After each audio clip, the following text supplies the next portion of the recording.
Glória a Deus. Eu quero mais uma vez cumprimentar a igreja com a paz do Senhor. Glória a Jesus. Por gentileza, abra a sua Bíblia do primeiro livro de Samuel, capítulo de número 24. Segundo livro de Samuel, capítulo de número 24, enquanto você está de pé, ou de pés, como prefere a gramática brasileira. Nós vamos ler alguns versículos, enquanto eu quero agradecer a Deus por essa oportunidade extraordinária de passarmos 12 dias seguidos, cultuando ao Senhor para a glória do nome de Jesus. Eu sei que tem gente que está falando ufa, mas você vai sentir saudade, viu? Na hora que chegar lá para junho, você fala assim, nossa, lembra no começo do ano que a gente ficou 12 dias vindo na igreja? Foi uma bênção, não foi? Não é verdade? Nós sentimos que a presença de Deus se agrada da reunião do seu povo. Deus é aquele pai que todos os dias que seus filhos chegam, ele fala assim, que bom que minha família está reunida, né? A gente sabe como é que é ficar com as crianças em casa, Deus tem prazer na nossa presença. Mesmo quando a gente é bagunceiro, Deus tem prazer com a nossa presença, em nome de Jesus. Amém? Leia o versículo de número, a partir do versículo de número 18. Segundo livro do profeta Samuel, capítulo de número 24, a partir do versículo de número 18. E Gade veio naquele mesmo dia a Davi e disse, sobe, levanta ao Senhor um altar na eira de Araúna, o Jebuseu. Davi subiu conforme a palavra de Gade, como o Senhor lhe tinha ordenado, e olhou Araúna, e viu que vinha para ele o rei e seus servos, e saiu, pois, Araúna, e inclinou-se diante do rei com o seu rosto em terra. E disse Araúna, por que vem o rei, meu senhor, ao seu servo? E disse Davi, para comprar a ti a esta eira, a fim de edificar nela um altar ao Senhor, para que este castigo cesse de sobre o povo. Então disse Araúna a Davi, tome e ofereça ao rei, ao seu senhor, o que bem parecer aos seus olhos, e eis aí bois para o holocausto, e os trilhos e o aparelho dos bois para a lenha. Tudo isso deu Araúna ao rei, e disse mais Araúna ao rei, o Senhor teu Deus tome prazer em ti. Porém o rei disse a Araúna, não, porém por certo preço te comprarei, porque não oferecerei ao Senhor, meu Deus, holocaustos que não me custem nada. Assim Davi comprou a eira e os bois por 50 siclos de prata. Amém. Glória a Deus. Tome seu assento por gentileza, glorificando o nome do Senhor Jesus Cristo. Nós chegamos ao final dessa nossa campanha de primícias, observando um dos momentos abençoados da palavra de Deus, que na verdade não começa assim tão feliz, né? É sempre bom quando a gente vê o coração de uma pessoa vindo diante de Deus e oferecendo ao Senhor a sua vida, os seus bens, aquilo que ela tem. A gente percebe que não era diferente na vida de Davi, né? Davi teve uma longa caminhada diante do Senhor, desde da sua juventude, da tua tenra juventude, quando a Bíblia apresenta ele apacentando as ovelhas de seu pai, a tenra idade ainda, por volta de 14, 15, 16 anos.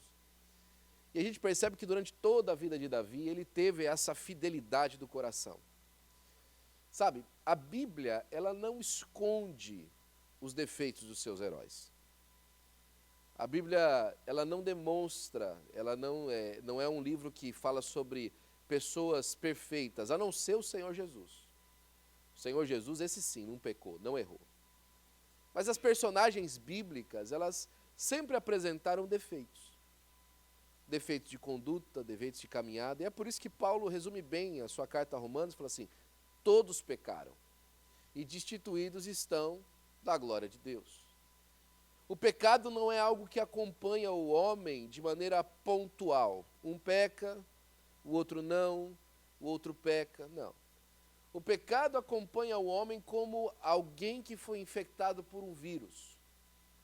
Os homens, eles não nascem pecadores. A palavra de Deus diz que Deus fez o homem perfeito, mas o homem buscou para si muitas invenções. Os homens não nascem pecadores, mas ao seu tempo, todos eles pecam. O homem nasce infectado por um vírus que o vai fazer pecar. E essa infecção, esse erro, só pode ser resolvido através do sangue do Filho amado de Deus, o Senhor Jesus Cristo, nosso Senhor, que na cruz do Calvário nos deu a vacina para o pecado, o seu sangue. O seu sangue que nos purifica de todo o pecado. É por isso que nós somos agradáveis a Deus. É por isso que nós podemos ser recebidos na presença de Deus. Porque com a cobertura do sangue, Deus não olha para nós mais pelo nosso pecado, mas observa em cada um de nós homens justos, mulheres justas, porque o sangue de Jesus nos cobriu para a glória do seu nome. Davi é esse personagem também, como eu e você, que busca a vontade de Deus, mas ao seu tempo ele tropeça, ao seu tempo ele erra. Davi começa, essa leitura que a gente começou, já começa lá no final da história de Davi, no capítulo 24 do segundo livro de Samuel. Já são os momentos finais do governo de Davi. E Davi apresenta um coração que, quando se falava a respeito de Deus, ou oferecer alguma coisa para Deus, ele sabia que não era simplesmente chegar lá e fazer qualquer coisa, né? O que faz a gente meditar nessa última parte da nossa caminhada é que ela começa com essa pergunta que é apresentada através dessa atitude de Davi. Qualquer coisa resolve? É só então entregar uma oferta para Deus e está tudo certo? Se há alguma questão entre eu e Deus, eu só chego ali, apresento uma oferta e está tudo certo. É só aparecer com as mãos cheias de algum material, ou cheias de algum bem, ou então praticar algum ritual e está tudo certo. É só eu fazer aquilo que está na cartilha. Então, e aí resolveu, né? Não é bem assim. Às vezes nós somos levados a pensar dessa maneira e colocamos tantas vezes a quantidade e qualidade como sinônimos não de nos orientar, que apesar de não existir uma relação muito importante, o que a gente quer ter mesmo é uma vida abundante, queremos ter uma vida muito boa. E às vezes nós usamos das nossas ofertas para comprar esse favor de Deus para a nossa vida abundante e a nossa vida boa. Esse episódio de Davi, ele não começa nesse momento da oferta.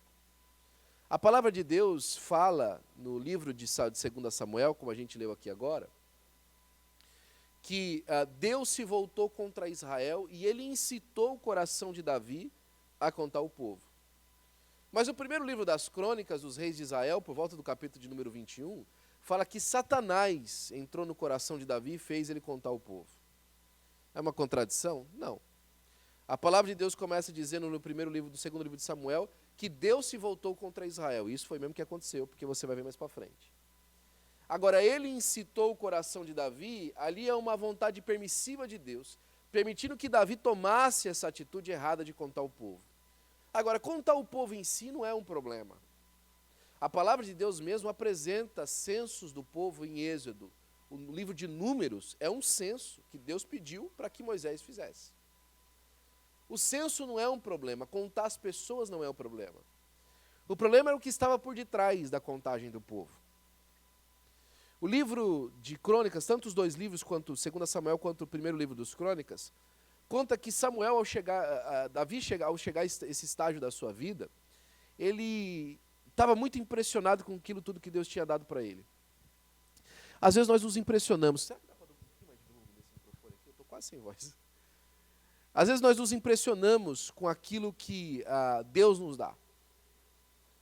A gente se considera muito abençoado. Eu me considero muito abençoado. E às vezes essa consideração da bênção de Deus na nossa vida faz com que a gente se volte os olhares não para aquilo que Deus é na nossa vida, mas que de alguma forma que nós é que somos importantes para Deus. No sentido de que, se Deus não me tivesse aqui, uau, hein? Como é que ele ia fazer? Olha só, se eu não tivesse aparecido nessa história aqui, eu queria saber como é que Deus ia se virar. Um grande pregador americano, foi muito conhecido na década de 80, ele foi pregar no Maracanã, e chegou de helicóptero para pregar no Maracanã, porque a multidão tinha enchido o estádio repleto de pessoas. E pessoas contam que estavam presentes ali, naquele voo, o intérprete dele, que ele era americano, Assim, quando ele olha para baixo e vê o estádio cheio e as pessoas ovacionando a expectativa da chegada dele, ele olhou para baixo e falou assim, uau, realmente Deus precisa muito de mim. Não durou muito para que alguns meses depois fosse descoberto um escândalo dele com algumas mulheres de programa no estado do Missouri, com quem ele teve alguns relacionamentos e acabou caindo completamente em desgraça para o resto da sua história. A soberba precede a queda. A soberba faz com que a gente olhe, às vezes, e usufrui da bênção de Deus de maneira equivocada. Não foi o demônio, o inferno, que trouxe aquilo para a mão. Foi o próprio Deus. Mas a maneira como, às vezes, nós nos relacionamos com a bênção de Deus pode trazer maldição para a nossa vida. Um grande amigo, filósofo cristão, que eu tenho muito carinho por ele, se ele assistir esse vídeo depois, o tio Lopes. O tio Lopes foi alguém que eu e a Aninha temos muito carinho lá na Flórida. A gente costuma falar que ele era filósofo, por causa das frases dele. Ele tinha uma frase muito interessante, ele falava assim, William, quando o diabo não pode te parar, ele te empurra. Quando ele percebeu que a sua resiliência para vencer os obstáculos, para adorar a Deus, para servir ao Senhor, para ser fiel a Deus, é intransponível, ele não consegue tirar do seu coração que você quer ser fiel a Deus, que você quer servir a Deus, que você quer andar nos caminhos de Deus, ele começa a vir atrás de você e fala assim, você é o cara, hein? Você realmente consegue, hein? Olha, eu não vi mais ninguém aqui que consegue fazer do jeito que você faz. Você realmente é extraordinário. Quando ele não pode te parar, ele te empurra.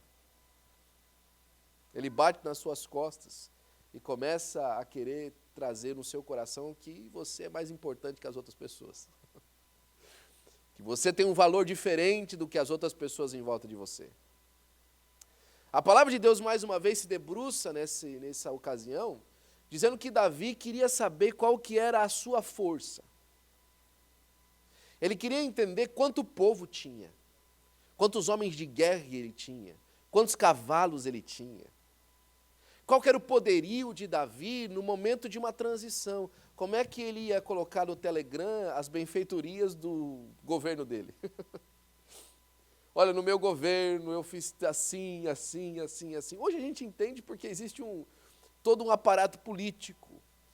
Mas o chefe de Estado de Israel era simplesmente um executor daquilo que Deus queria fazer no seu povo. Ele era um interventor divino. O governo não estava sobre ele, era através dele que Deus queria governar o seu povo. Aquilo trouxe diante de Deus uma tristeza muito grande.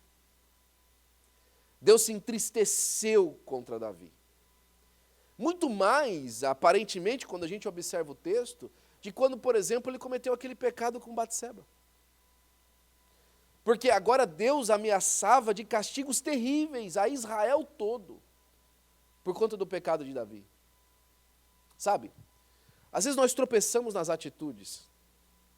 Às vezes a gente fala alguma coisa que a gente não deve.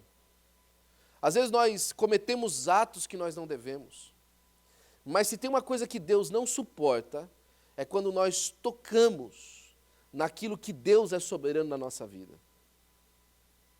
É quando nós transformamos aquilo que Deus nos deu como ídolos para a nossa vida. Quando nós erramos e reconhecemos que o nosso caráter é equivocado, isso é uma questão. Que Deus nos perdoa, que Deus nos chama a atenção. Agora, quando nós colocamos outra coisa no lugar de Deus, aí nós entristecemos muito o coração do Senhor.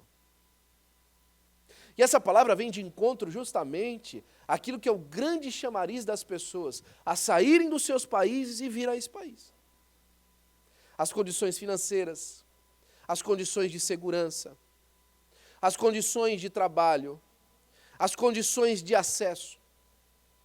As pessoas saem de vários lugares para vir a esse país para conhecer uma vida melhor. E sabe qual que é o problema disso? Nenhum. O problema se torna quando essas coisas se tornam um objetivo maior e não desfrutar da presença de Deus. Deixa eu dar um exemplo para você. O Salmo de número 23, ele é adicionado no final da vida de Davi. As coleções de salmos. Os eruditos dizem.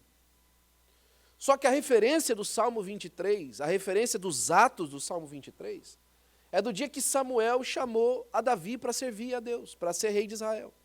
No dia que ele foi ungido. Como você percebe, você olha o Salmo, olha, o Senhor é meu pastor e nada me faltará, deitar-me faz em verdes pastos, guia-me por águas tranquilas. Passando eu pelo vale da sombra da morte, não temerei mal algum, porque o Senhor está comigo, a sua vara e o seu cajado me consolam. É claramente o pastor Davi, considerando o seu cuidado para as suas ovelhas e percebendo que Deus tem o mesmo cuidado pelo seu povo. Mas tem uma reviravolta no meio do salmo, e ele deixa de ser ovelha e passa a ser gente.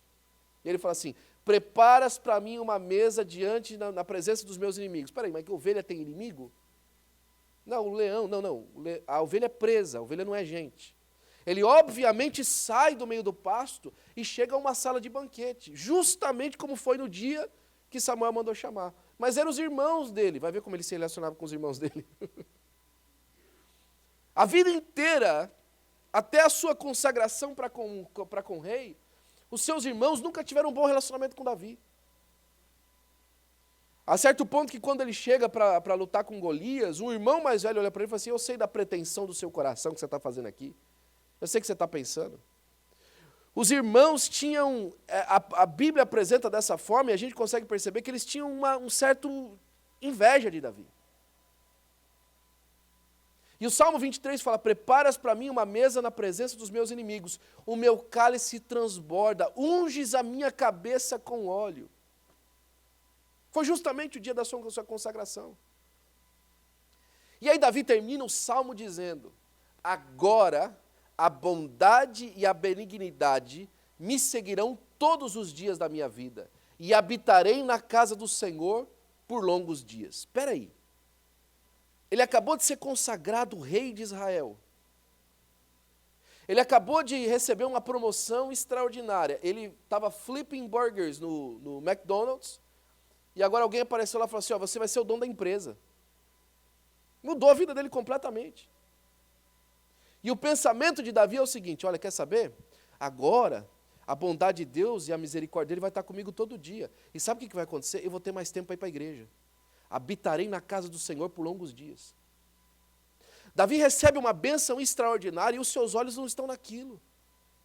Os teus olhos estão no Senhor.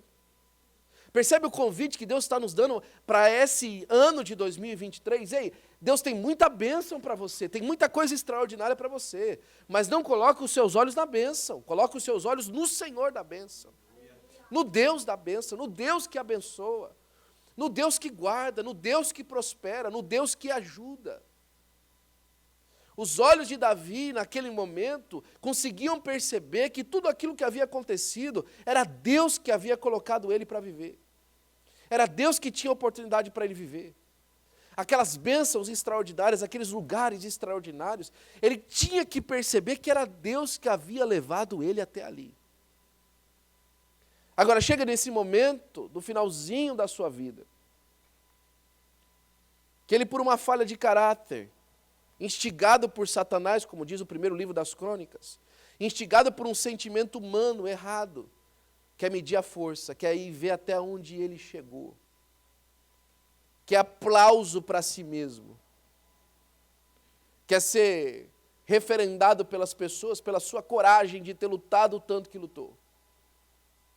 Porque às vezes a gente, né? Alguém fala assim, você é bonito. Eu não sou tão bonito assim. Fala mais que eu sou bonito.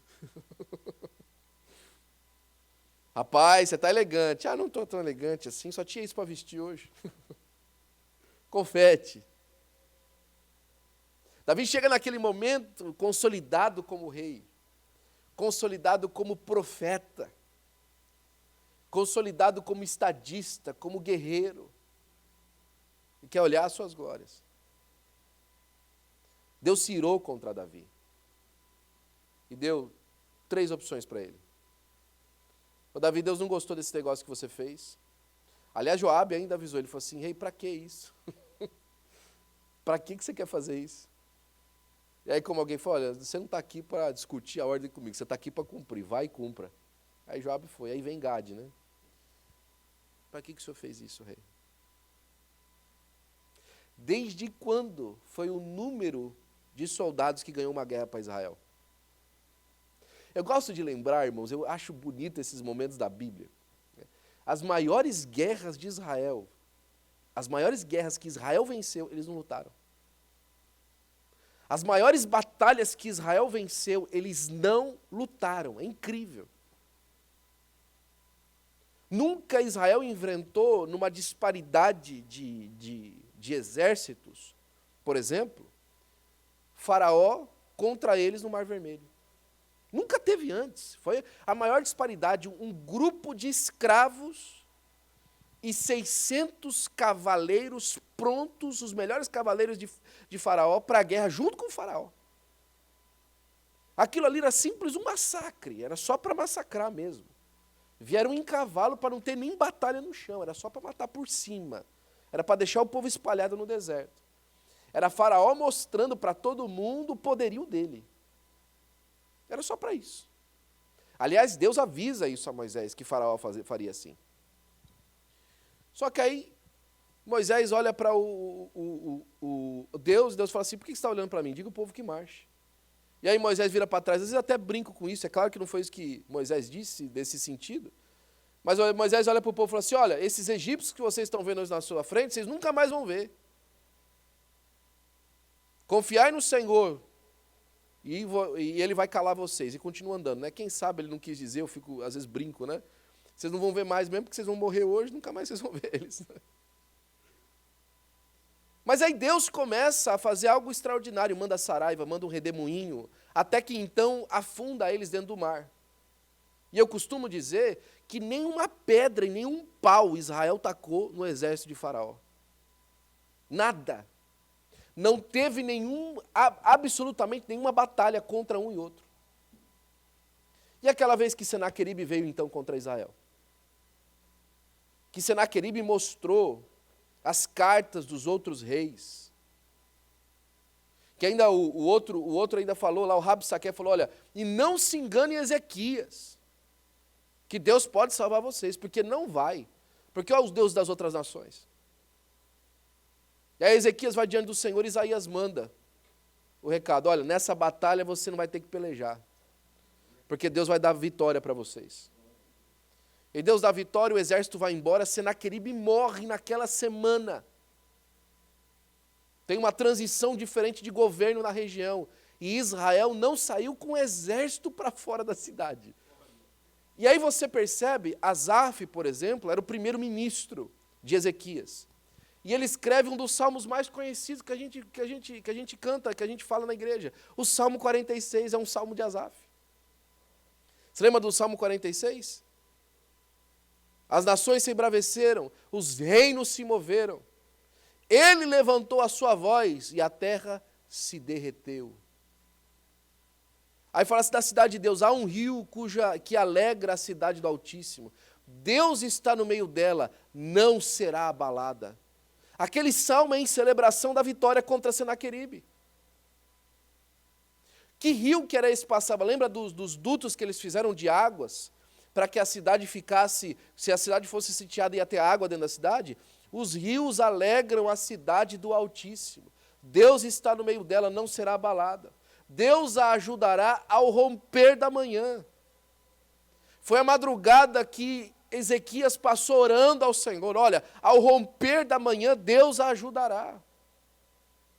Aquietai-vos e sabei que eu sou o Senhor. Serei exaltado entre as nações, serei exaltado sobre a terra. Vitórias que Israel não precisou de exército. E às vezes nós olhamos os objetivos da nossa vida e comparamos a nossa conta bancária e falamos, não tem dinheiro suficiente. Mas Deus não te prometeu o objetivo? Deus não prometeu a vitória? Desde quando a sua situação financeira, por exemplo, trouxe você até aqui? Quantos de nós Quantos de nós, a única lugar que a nossa situação financeira nos trouxe foi ao desespero? O único lugar que nós chegamos, olhando para uma conta de banco, foi no lugar do desespero. Por quê? Porque a nossa esperança sobre aquilo que nós precisávamos fazer sempre veio do Senhor. Sempre veio da bênção de Deus, sempre veio do resgate oportuno de Deus na nossa vida. Pois então, o convite de Deus para esse ano é: não se impressione com as bênçãos, continue com os seus olhos fitos no Senhor. Continue com os seus olhos observando ao Senhor, para a glória do seu santo nome. 3 intervenções Deus prometeu, Deus ofereceu para Davi. Primeiro, 7 anos de fome. Segundo, 3 meses na mão dos inimigos. Ou 3 dias sofrendo na mão de Deus. 7 anos de fome. Escassez. A fome ali fala também, num sentido espiritual, escassez da palavra. O que você prefere, Davi? Ficar sem a minha palavra na sua vida? Teve muita gente que preferiu isso. Teve muita gente que não se congrega mais hoje numa igreja, porque preferiu a escassez da fome para continuar olhando para a bênção alheia. Para a bênção de maneira alheia, de maneira errada, de maneira que não era a maneira de Deus olhar. Passa fome espiritual. Vive de snack que come no YouTube. Vive de snack que come num pedacinho de livro que lê. Mas não tem palavra mais na vida.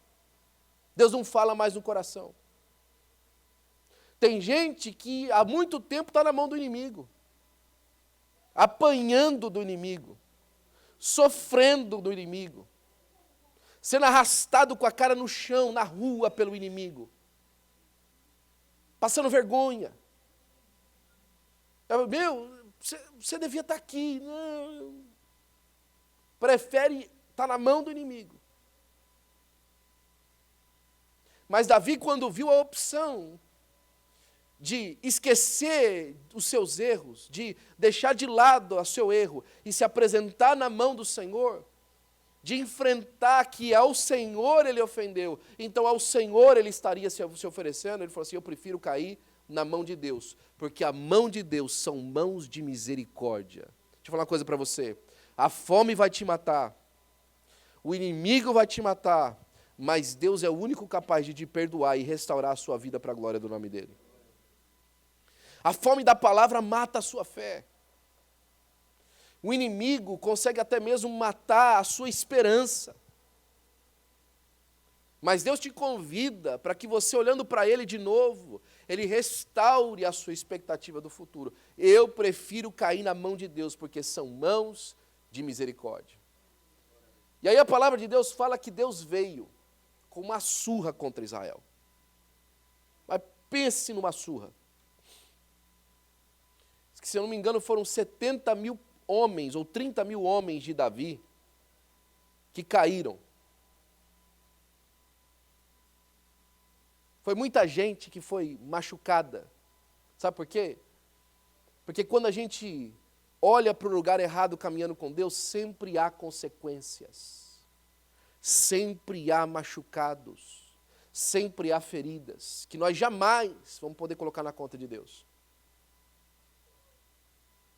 Davi, você não olhou para a bênção, você não olhou para a grandiosidade, você não olhou para o número do exército, pois é exatamente lá que você vai ser ferido. 30 mil homens de Israel caíram. Às vezes nós sofremos justamente no lugar onde a gente mais se empenhou. Eu já falei isso, quantas vezes nós vemos pessoas: pastor, eu fiz isso por causa dos meus filhos. Pastor, eu fiz isso por causa da minha família. Pastor, eu fiz isso para abençoar a minha casa. E é justamente a casa, a família e os filhos que perdem. É justamente aquilo que ela mais se empenhou para abençoar com a sua maneira errada de observar, que foi o que sofreu. E a dificuldade e a tristeza do nosso coração é que, às vezes, quando nós apresentamos a necessidade de um retorno nessa área, a única coisa que se enxerga é um julgamento, é um juízo. A palavra de Deus está te chamando a atenção que em 2023 é hora de olhar para a sua fidelidade para com Deus, maior do que qualquer acesso que você possa ter. É hora de você trocar a maneira de observar a vida e entender que Deus tem muito mais coisas para lhe oferecer do que aquilo que você viveu até hoje. A gente vai começar justamente a passar para a próxima parte agora. Davi se apresentou diante de Deus e falou assim: Senhor, o povo está sofrendo. Fui eu que pequei. Fui eu que errei. É como se Davi chegasse assim: Senhor, por causa do meu pecado, olha a situação do meu filho, da minha filha. Senhor, por causa do meu pecado, olha a situação que chegou ao meu casamento. Senhor, por causa do meu pecado, olha a situação que chegou ao meu trabalho. Senhor, me ajuda. Eu não quero que eles continuem sofrendo com isso. Então, Gade, que era o profeta que avisou Davi, falou assim: olha, é o seguinte, está vendo ali em cima da vinha, da eira de Araúna? A cidade de Jerusalém é num alto. Mas a cidade de Jerusalém, ela não era até aquela parte mais alta. Ela começava no alto e no alto ainda tinha uma outra parte mais alta. E aquela parte mais alta era de um homem que chamava Araúna, era um jebuseu, que era do povo de Jebus, que era a eira de Ornã, ou a eira de Araúna, depende da tradução. Primeira Crônicas chama ele de Ornã, segundo Samuel chama ele de Araúna, é a mesma pessoa. E ele tinha aquele lugar especial, importante, que não fazia parte da cidade. E quando Davi está vendo aquela peste em cima do povo, ele observa, junto com os outros homens que estavam junto com ele, o anjo do Senhor com as mãos estendidas sobre a eira de Araúna, ferindo a cidade. E aí Gade falou assim: olha, faz o seguinte, vai lá onde o anjo estava e oferece um altar para Deus, oferece um sacrifício ao Senhor. Então Davi rapidamente junta o aparato dele e vai até Araúna para oferecer. Ele percebeu que existia uma porta de escape, existia uma porta de sacrifício para ser oferecida, no lugar mais alto. Ei, toda vez que você for oferecer alguma coisa para sair da situação que você está, vai ser sempre um lugar mais alto. Não vai ser escondido, vai ser mais alto.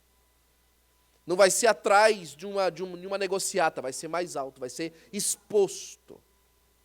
Tudo que Deus faz para restaurar, Deus faz na exposição. Quando é para cuidar de você, a sua ferida, é no cuidado, mas quando é para tratar de um problema, é na exposição. E aí Deus chama a Davi através da palavra que Gade deu, e ele vai até ali. E quando ele está chegando, pronto para o sacrifício, Araúna percebe ele chegando. E apesar de Araúna não ser judeu, ou não ser das tribos de Israel, ele tinha essa percepção de que ele estava morando, então Davi era o rei dele.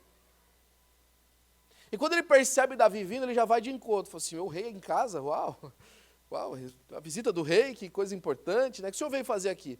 Não, é o seguinte, eu vim oferecer um sacrifício a Deus e eu vim aqui comprar as suas terras. Aí Araúna responde: comprar a terra? Não. Isso aqui é tudo do rei. Agora, tem gente que dá presente para nós, ou para você, por conta que ele quer alguma coisa em troca. Araúna não queria nada em troca. Araúna reconhecia ao rei de Israel como o senhor dele. Não senhor no sentido de Deus, mas senhor no sentido de mestre, senhor no sentido de autoridade sobre ele. Ele falou assim: quer saber? É o seguinte, o rei aqui em casa tem tudo. O que o rei precisa? O rei pode usar o que quiser, aí os bois estão aí, está tudo aí, é tudo do rei. É tudo para você. Às vezes as coisas vêm para a gente de uma maneira tão fácil. Quem nunca ganhou um presente extraordinário de alguém? Olha, isso aqui que eu ganhei da pessoa e tal, foi uma coisa tão legal que ela fez por mim e tal, um preço tão alto, né, que isso aqui tem, ela deu para mim e tal. A gente fica lisonjeado quando a gente ganha um presente de alguém, quando a gente ganha uma oportunidade grande de alguém. Mas Davi olhou para aquela oportunidade e percebeu um erro ali. Porque o altar e o sacrifício não era para Davi, era para Deus. Aquilo que Davi estava recebendo não era para Davi, era para Deus. Nosso pastor falava hoje que certa vez, Davi estava ainda fugindo de Saul. E 2 dos seus soldados ouviram Davi, por exemplo, falando. O pastor até pondera que talvez seja uma conversa que ele estava tendo, né? Falou, rapaz, gente, olha, a água boa é aquela água lá do poço de Belém, viu? Tem uma água lá na cisterna de Belém, pensa numa água fresca. Ele estava na caverna de Adulão, pensa num lugar difícil.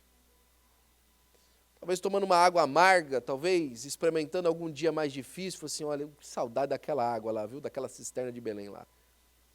Só que o lugar lá em Belém estava repleto de filisteu e repleto de inimigo de Davi. Pois alguns valentes de Davi não se levantaram durante a noite e atravessaram quilômetros para pegar um cantil de água e trazer de volta para Davi. No outro dia de manhã, falou assim, está aqui, Davi, essa água para você tomar. Ele falou, que água é essa aqui? É a água da cisterna de Belém. Aí Davi, vocês foram buscar água lá em Belém? Fomos, eu queria água. O nosso líder, o nosso chefe, nós vamos trazer essa água para o senhor. Davi pegou aquela água e derramou. E ofereceu a Deus. Porque ele falou assim, eu não posso tomar o sangue de vocês. Vocês arriscaram o sangue de vocês por mim. Ninguém tem que arriscar o sangue por mim. Nós estamos aqui para representar e servir a Deus, para a glória do nome do Senhor Jesus Cristo. Ninguém tem que fazer exageros. Davi entendia isso com consciência. E como é que agora ele ia pegar aquela terra de Araúna de graça para oferecer alguma coisa para Deus? Mas ele olha para Araúna e fala assim, Araúna, é o seguinte, cobra o preço. E cobra o preço direito. Não faz desconto, não. Eu vou oferecer alguma coisa para Deus. Rapaz, ainda consegui um desconto para mim não gastar muito. Mas Davi olha para a situação e fala assim, é o seguinte, Deus me abençoou tantas coisas. Eu já sou tão repleto de bênçãos de Deus, que é o seguinte, na hora de ofertar, eu não vou querer ofertar com desconto, não. Eu não vou querer ofertar vendo ainda onde eu consigo mais levar vantagem. Eu não vou ofertar tentando perceber onde é que eu consigo dar um jeitinho para não ser tão duro o golpe em mim. Mas ele olha para Araúna e fala assim, olha, cobra o preço e cobra bem. Sabe por quê? Porque eu não vou oferecer ao Senhor holocausto que não me custe. Eu não vou oferecer a Deus alguma coisa que não me realmente traga um preço pesado para mim pagar. Lá no livro de Malaquias, no último profeta da Bíblia, o profeta Malaquias, no capítulo de número 2, ele começa a apresentar o erro de Israel, na maneira que eles estavam oferecendo. Ele falou que as pessoas vinham diante de Deus, em vez de oferecer o cordeiro melhor, ofereciam com mancha. Ofereciam o que estava ruim. E Deus fala através do ministério de Malaquias e fala assim, escuta, por que vocês não oferecem isso para o governador de vocês e ver o que ele pensa? Vocês iam oferecer aqui na minha mesa, por quê? Porque Deus não fica olhando o valor das coisas e falando publicamente se você deu bem ou deu mal? Não, aqui a igreja não apresenta, a religião não apresenta, olha, fulano de tal, irmão, parabéns, viu? Porque talvez fosse assim. Oferece o manco. Agora, se há algum benefício terreno que se quer, aí é o melhor. Não tem problema nenhum você ter uma Mercedes, você ter uma BMW, você ter o melhor carro do mundo. Agora o problema é quando o pagamento da sua Mercedes impede você de ser fiel a Deus. Não, eu não posso deixar de andar de Mercedes, mas eu posso deixar de ser fiel a Deus. Eu não posso parar de ter a melhor casa que eu quero ter, mas eu posso deixar de ser fiel a Deus.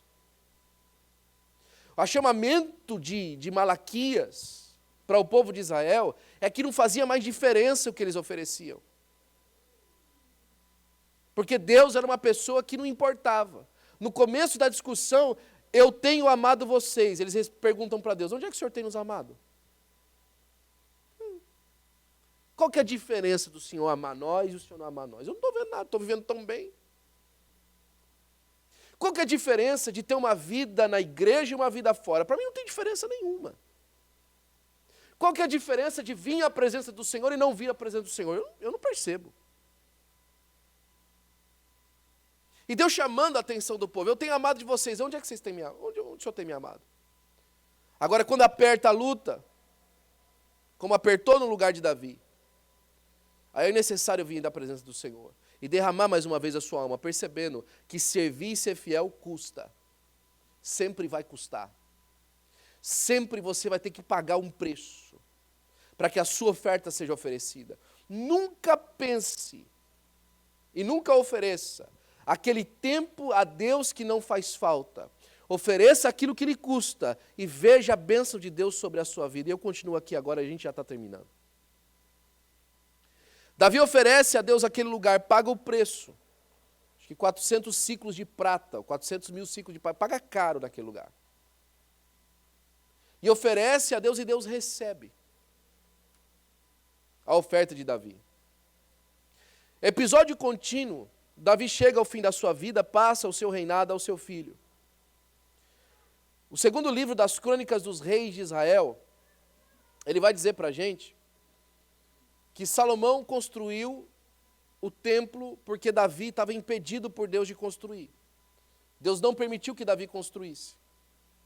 Então seu filho construiu no lugar dele. Mas Davi deixou tudo preparado para que o seu filho fizesse depois dele. O reino, a riqueza de Salomão foi muito maior do que a de Davi, apesar de o reino de Salomão ter terminado muito pior do que o de Davi, a situação espiritual. Mas a condição financeira com que Salomão assumiu Israel, todas as contas pagas, todas as empresas do governo em superávit, as contas do BNDES, do Banco do Brasil, da Caixa Econômica Federal, todas em superávit, tinha dinheiro no banco, a situação fiscal do país estava ok, e uma oportunidade de crescimento fantástica. Salomão expandiu muito o reino dele por conta daquilo que Davi deixou de base. Agora, sabe a coisa mais extraordinária que Davi deixou de base? Um lugar para adorar a Deus. Quando a gente olha o texto, ainda nos livros, nas crônicas dos reis de Israel, a gente percebe que o templo vai ser construído e o lugar que foi escolhido para construir o templo foi a eira de Araúna. O lugar que Davi comprou para oferecer a Deus um altar, pedindo perdão pelo pecado dele, foi o lugar onde Deus estabeleceu um templo para ser o lugar perpétuo de adoração de Israel ao Senhor. Deixa eu falar uma coisa para você. Mesmo que lhe custe, entenda uma coisa no seu coração e na sua vida. Você quer deixar um legado grande para a sua família? Você quer deixar uma história realmente de referência, que realmente seja referência para as gerações vindouras? Faça isso no Senhor. Faça isso em Deus. Teve muitas pessoas, muitos homens e muitas mulheres, que deixaram um valor financeiro enorme para os seus filhos, que são lembrados como o fracasso deles. Porque a quantidade de dinheiro que ele deixou para o filho não tinha estrutura moral nenhuma para cuidar daquilo. Mas quando Davi passou para a eternidade, deixou um caminho bem abalizado para que o seu próximo filho, quando viesse, por qualquer problema que ele tivesse, ele sabia onde ele podia encontrar refúgio, recurso e solução para a sua vida, na presença do Senhor. Ele estabeleceu através daquela oferta um lugar que ficou conhecido como lugar onde os ouvidos de Deus estaria para sempre, perpetuamente naquele lugar. Se você abre 2 Crônicas, segundo livro das Crônicas, capítulo de número 7, versículo de número 14, Deus fala assim, olha, se esse povo que se chama pelo meu nome se humilhar e orar e se arrepender dos seus maus caminhos, então eu ouvirei do céu e sararei a sua terra. Aonde eles iam orar? Naquele lugar onde Deus tinha estabelecido um concerto com Davi. Muito maior do que qualquer outra referência, muito maior do que qualquer outro exemplo. Deus, através de Davi, deixou marcado na história o lugar aonde Deus estaria ouvindo o povo para a glória do seu nome. Uma oferta que custa, mas uma oferta também que muda a história futura. Eu sei que Deus vai fazer coisas grandiosas aqui, no meio de nós, no meio dessa igreja, no meio desse povo. Mas entenda que hoje, Deus está colocando o primeiro pavimento de uma história muito maior que os nossos filhos viverão.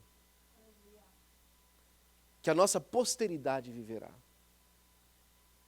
Talvez o nosso interesse hoje, quando nós olhamos uma palavra, seja, Senhor, como é que o Senhor vai fazer para resolver isso para mim? Mas o Senhor está lhe convidando e falou assim, olha, através de você, eu quero resolver coisas muito maiores nesse lugar, nessa região, na história desse lugar. Às vezes nós olhamos e falamos assim, Senhor, como é que eu vou ser beneficiado por isso? E Deus está te chamando hoje, através daquilo que você está oferecendo, eu vou te usar de benefício para eles. Eu vou usar a sua oferta, não só uma oferta financeira, mas a sua oferta do coração, a sua oferta do compromisso, a sua oferta de vida derramada, para mudar histórias daqui para frente, não só mudar a sua história vai ser mudada, porque você vai ser um elo de Deus para mudar histórias, para a glória do nome do Senhor Jesus Cristo. Se Moisés tivesse parado aonde parou, ele seria no máximo sido conhecido, no máximo ter sido conhecido, como o genro de Jetro. Quem que era o genro de Jetro? Rapaz, esse rapaz apareceu fugido aí um dia e tal, deu umas ovelhas para ele cuidar, casou com a minha filha. Faz um bom trabalho, menino. É o genro do Jetro. Quando a Bíblia apresenta ele, no capítulo 3 de Êxodo, fala que ele estava para trás do deserto, cuidando das ovelhas do seu sogro. Irmão, se o deserto é difícil, você já imaginou atrás do deserto? Você já imaginou para trás do deserto como deve ser mais difícil ainda? Ele não estava no deserto, estava para trás do deserto. Mas lá para trás do deserto ele viu a sarça ardendo. E Deus levanta Moisés, não por causa de Moisés, mas por causa do povo que clamava. E muda a história de uma nação inteira, através de um homem que estava escanteado. No capítulo de número 13 do primeiro livro das crônicas dos reis de Israel, quando Davi quer construir um templo, Deus lembra da história de Davi para ele. Ei, filho, lembra que eu te tirei você de trás das ovelhas? E te fiz chefe na frente do meu povo? E fiz o teu nome como um dos nomes dos grandes sobre a terra? Fui eu que fiz, Davi. Agora, bonito, você quer construir uma casa para mim, mas você não vai. Você não vai construir uma casa para mim, Davi. Porque eu nunca habitei em casa feita por mãos de homens. Mas sabe de uma coisa, Davi? Já que você quer me oferecer alguma coisa, já que eu vejo a sinceridade do seu coração de oferecer a sua vida para mim, eu vou fazer o seguinte, Davi, eu vou edificar a sua casa. E eu vou levantar um nos meios dos seus filhos. Esse vai me edificar a casa. E eu serei para ele por pai, e ele me será por filho. A oferta de Davi foi tão grande que ele não só mudou a história de como Israel servia a Deus, ele colocou na sua linhagem o Messias, por causa de uma oferta completa de coração. E agora, quando Deus se referenciava a Davi, não falava do adúltero, não falava do assassino, não falava do homem cheio de esquema, não falava do político que queria saber se tinha força. Ele falava assim, achei a Davi, um homem segundo o meu coração. Fique de pé, por gentileza. Nós vamos oferecer as nossas primícias diante de Deus. Me ajuda, Clarinha. Hoje é o último dia da nossa campanha. Você terminou, você chegou até aqui, você serviu a Deus. E agora, para que 2023 seja de bênção realmente, muito mais do que uma oferta financeira, muito mais do que um significado monetário. O que Deus está te pedindo hoje é aquilo que te custa mais. Aquilo que te custa mais. Você pode trazer ela recheada, topper off com uma oferta financeira. Você pode trazer ela recheada, topper off com uma oferta de louvor, com uma oferta de oração.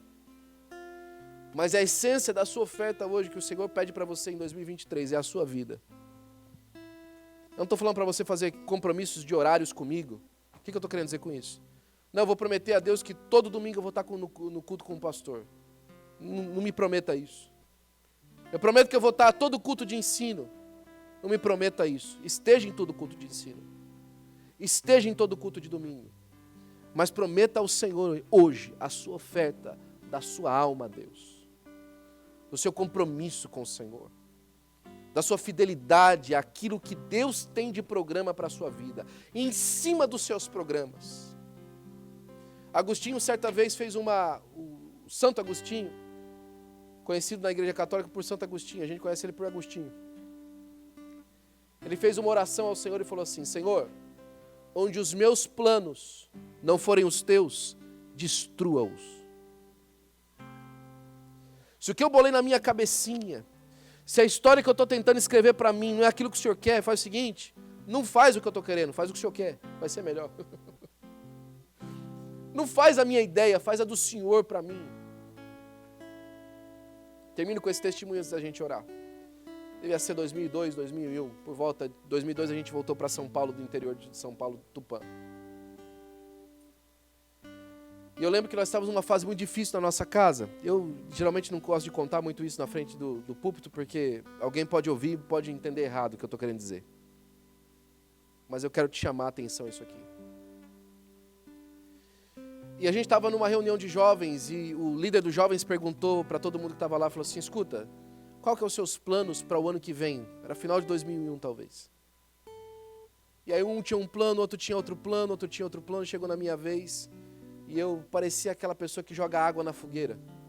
Todo mundo animado para o ano seguinte, todo mundo feliz para o ano seguinte, eu passando uma luta, vendo uma luta dentro da minha casa, no meio dos meus pais, no meio da minha família, uma situação difícil dentro do lar. E eu olhei para o líder e falei assim, sabe de uma coisa, eu não vou planejar ano que vem. Eu tinha 17 anos de idade. Que jovem de 17 anos de idade não tem planejamento? Nem que for jogar futebol? Eu não vou planejar nada. Porque nada que eu vi as pessoas planejando até hoje deu certo. Eu só vou dizer o seguinte, daqui para frente, Deus faz da minha vida o que Ele quiser. Era quase que um desabafo. Daquele que cansou de perceber que quanto mais nós olhamos para dentro de nós, menos nós nos encontramos. E quanto mais nós olhamos para o Senhor, mais Ele se revela para nós. E nos faz parecido com Ele. 2 anos depois daquilo, eu estava em São Paulo, trabalhando. No 4º ano de 2002, 2006, eu estava nos Estados Unidos. 4 anos depois, eu estava casado. 6 meses depois de 2010, eu estava dirigindo um grupo da igreja. E hoje, 20 anos depois desse evento, eu estou dirigindo uma igreja que eu nunca pensei que Deus ia fazer isso comigo. Os planos de Deus são melhores.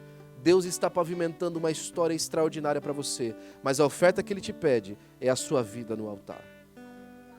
Se Deus falou com você e você quer oferecer sua oferta também, vem à frente, nós vamos orar juntos. Todos venham à frente, nós vamos orar juntos em nome de Jesus. Nós vamos oferecer a nossa oferta de dezembro. Dezembro vai ser uma celebração muito grande nessa igreja. Essas cadeiras que ficaram vazias durante esses meses, no final de 2023, nós vamos sair de um lugar maior em nome de Jesus.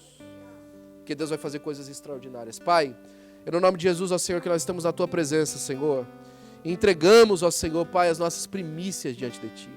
Entregamos ao Senhor, Pai, esses 12 dias, ó Pai, como celebração, Senhor, Pai, dos 12 meses que nós vamos viver, Senhor, na Tua presença.